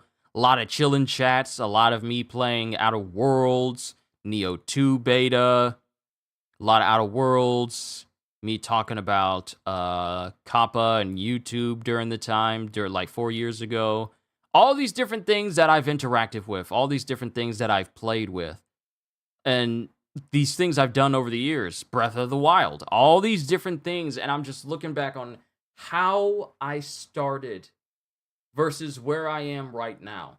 A lot of things can happen in 10 years. Let alone 4 years or 7 years. A lot of things can happen. I'm just grateful that this channel has evolved. It hasn't stayed the exact same. It hasn't done the exact same thing. And it's not a one-trick pony. I do a whole bunch of different things. And I'm grateful that I've learned how to be varied with how I run this channel. So it's not just so I can run it to the best of my ability and also keep the stuff that you guys watch consistently fresh and new. Just looking at just this sense of nostalgia of me looking at everything I've done in the past decade and seeing where I am right now, I'm grateful. I'm incredibly grateful. To do this for as long as I have, it's simply amazing. It really is. All this time that I've been doing these videos, all these live streams, the time I've been playing a whole bunch of One Piece Power Warriors 4, all these different things, and I'm just grateful that me playing Final Fantasy Remake, oh man, so many memories playing that. doing everything I'm doing. I'm just grateful to be where I am in life. Looking back at where I started to where I am now, I don't regret a single moment of how much time I put into this. I don't. It's been a joy. And I look forward to many more years where I get continuously do this. This is when I started to get better and better with my thumbnails. Yeah, I started to get better and better. But this is just me going through all my past live streams. We're getting closer and closer to what I'd done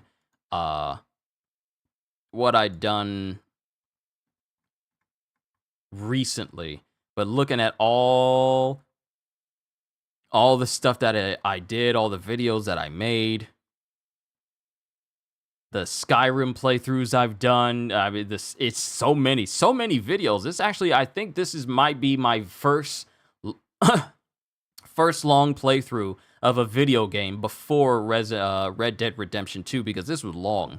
This was exceedingly long.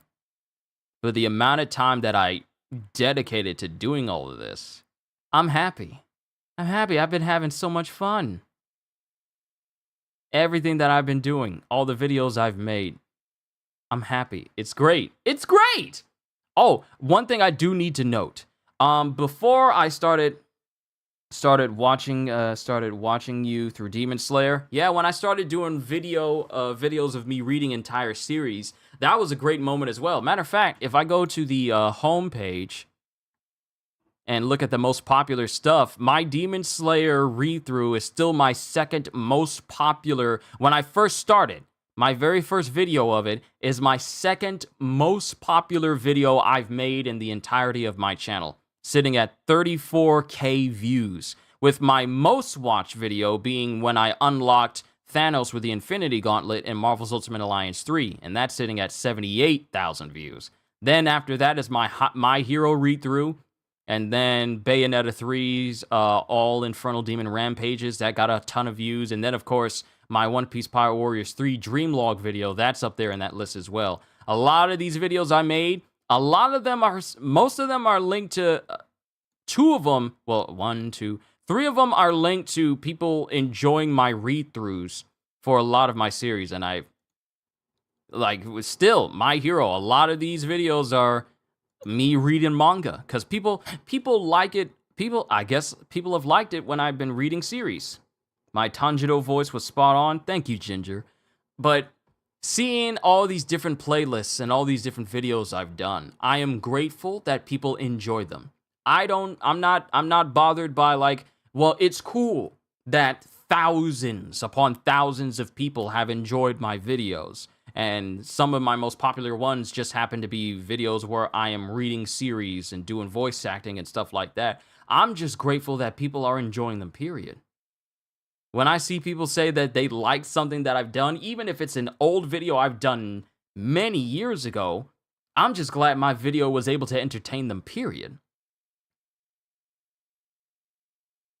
That's all that really matters to me at the end of the day. As long as the stuff you watch from me is entertaining to you and you're enjoying it, that's all I really look for.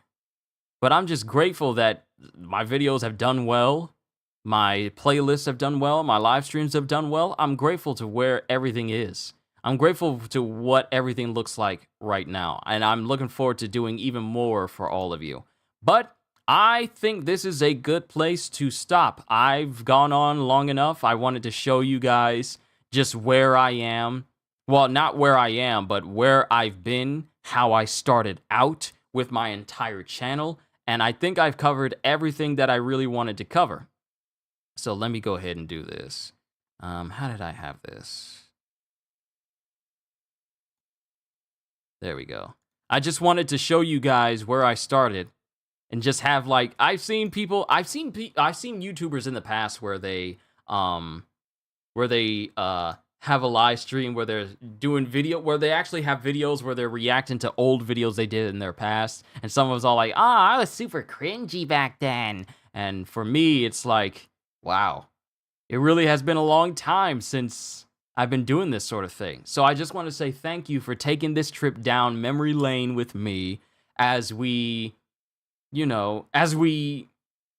continue to evolve as a channel and as a community. From Ginger to Holster to Kitty to Ogata to CDs to Gajeel to CJ to Shonen Sensei to Karma to Kohagen to EGK to Sushi, to everyone who watches what I do. And there's a lot of people. I could go down the list of all my subscribers and members and whatnot, but we would literally be all day if I went through it individually. Maybe some other time. But to every single person who has ever watched anything I've done on this channel, whether you're a regular subscriber, whether you're a member, moderator, whatever, whether you super chatted or donated through either regular videos or even through live streams, or however way you've supported this channel thus far, I just want to say thank you.